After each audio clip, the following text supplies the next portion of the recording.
Nah, sekarang kita kenalan dulu siapa itu Henokh. Henokh yang dimaksud adalah manusia generasi ketujuh dari Adam yang disebut di dalam Kejadian 5 ayat 18 sampai 24. Setelah Yared hidup 162 tahun, ia memperanak Henokh. Dan Yared masih hidup 800 tahun setelah ia memperanak Henokh. Dan ia memperanak anak-anak lelaki dan perempuan. Jadi, Yared mencapai umur 962 tahun, lalu ia mati. Setelah Henokh hidup 65 tahun, ia memperanak Metusalah. Dan Henokh hidup bergaul dengan Elohim selama 300 tahun lagi setelah ia memperanak Metusalah dan ia memperanak anak-anak lelaki dan perempuan. Jadi, Henokh mencapai umur 365 tahun dan Henokh hidup bergaul dengan Elohim. Lalu, ia tidak ada lagi, sebab ia telah diangkat oleh Elohim. Jadi, dari Kejadian 5, kita tidak banyak mendapatkan informasi tentang Henokh. Kita hanya mendapatkan informasi bahwa Henokh adalah anak Yared. Dia mempunyai anak-anak lelaki dan perempuan, dan dia adalah kakek buyut dari Nuh. Dia hidup bergaul dengan Tuhan, lalu dia diangkat oleh Tuhan pada usia 365 tahun. Nah, informasi bahwa Henokh hidup bergaul dengan Tuhan, lalu tidak ada lagi karena diangkat oleh Tuhan, mengundang banyak pertanyaan. Selain itu, Kejadian 6 ayat 1-4 yang menceritakan tentang anak-anak Elohim yang menikahi anak-anak manusia juga mengundang banyak pertanyaan. Kejadian 6 ayat 1-4 berkata, ketika manusia itu mulai bertambah banyak jumlahnya di muka bumi, dan bagi mereka lahir anak-anak perempuan, maka anak-anak Elohim melihat bahwa anak-anak perempuan manusia itu cantik-cantik. Lalu, mereka mengambil istri dari antara perempuan-perempuan itu, siapa saja yang disukai mereka. Berfirmanlah Yahweh, rohku tidak akan selama-lamanya tinggal di dalam manusia, karena manusia itu adalah daging, tetapi umurnya akan 120 tahun saja.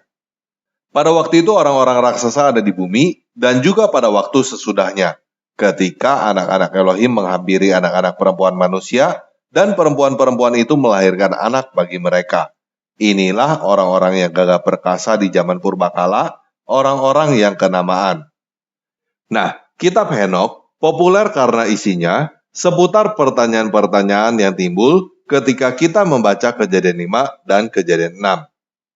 Isi kitab Henokh terdiri dari 5 bagian utama, yaitu kitab para pengawas, kitab perumpamaan Henokh, kitab astronomis, kitab penglihatan mimpi, dan surat Henokh. Kitab para pengawas menceritakan bahwa anak-anak Elohim di dalam Kejadian 6 ayat 1-4 adalah para malaikat jatuh yang disebut para pengawas. Nama pemimpin mereka adalah Samyaza. Mereka mengajarkan manusia cara membuat senjata dan pakaian perang dari logam, membuat perhiasan, batu berharga, pewarna, dan barang-barang kecantikan, juga mengajarkan mantra, astrologi, dan pengetahuan alam lainnya. Sehingga manusia melakukan percabulan, menjadi durhaka, sesat, dan rusak. Mereka memperistri manusia. Anak-anak mereka menjadi raksasa yang disebut Nephilim. Para raksasa ini melahap manusia dan binatang-binatang, juga meminum darahnya. Kemudian Tuhan mengutus 4 malaikat yang bernama Mikael, Uriel, Rafael, dan Gabriel untuk memperingatkan Nuh dan menghakimi penduduk dunia, termasuk para pengawas itu.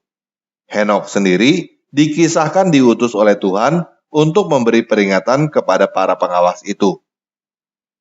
Bagian-bagian lain dari kitab Henokh berisi banyak penglihatan dan nubuat.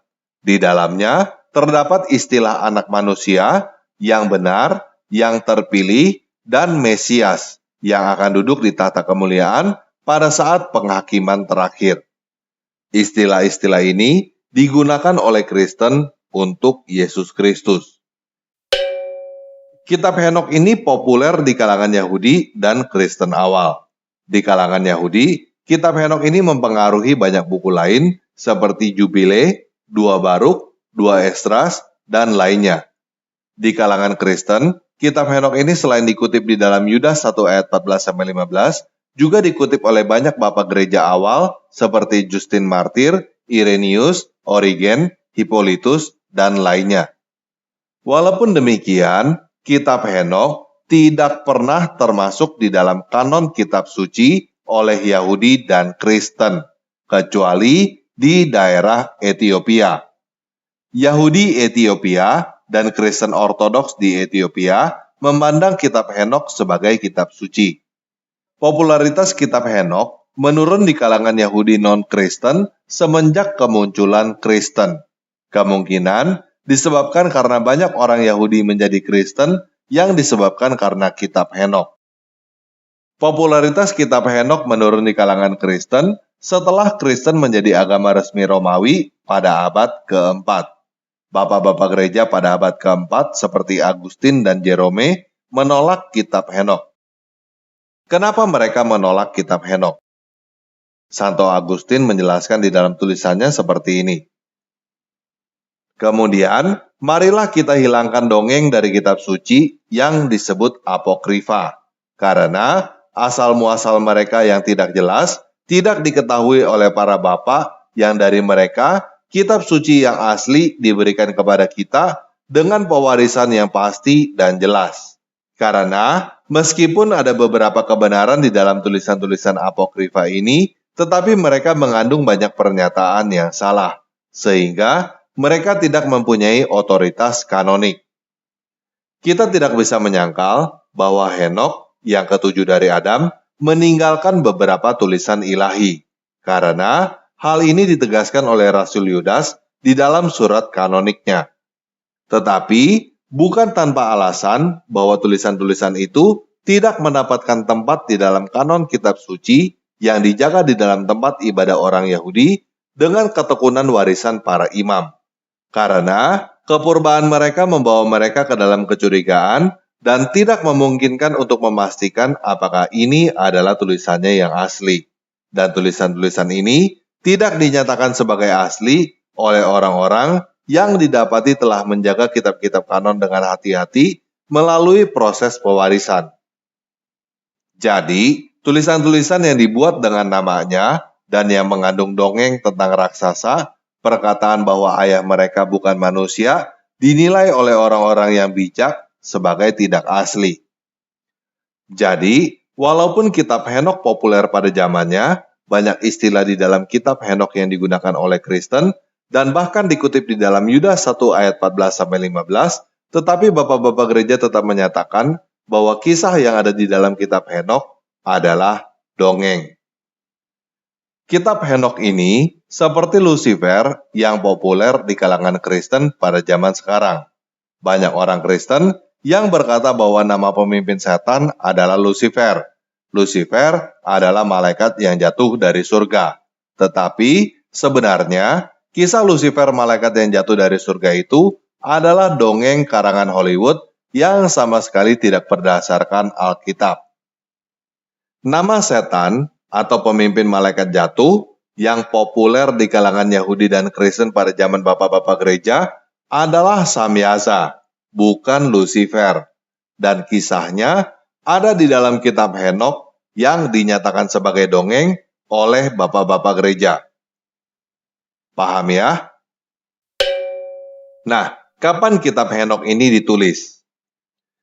Kelima bagian pada kitab Henokh menunjukkan bahwa setidaknya ada 5 penulis yang berbeda yang kemudian disatukan menjadi sebuah buku oleh seseorang. Para sejarawan memperkirakan bagian tertua kitab Henokh adalah kitab para pengawas yang kemungkinan ditulis sekitar tahun 300 sampai 200 sebelum Masehi. Sedangkan bagian terakhir adalah kitab perumpamaan yang kemungkinan ditulis pada tahun 100 sebelum Masehi. Oke, sekian video kali ini. Yesus Kristus penguasa saya, mengasihi kamu.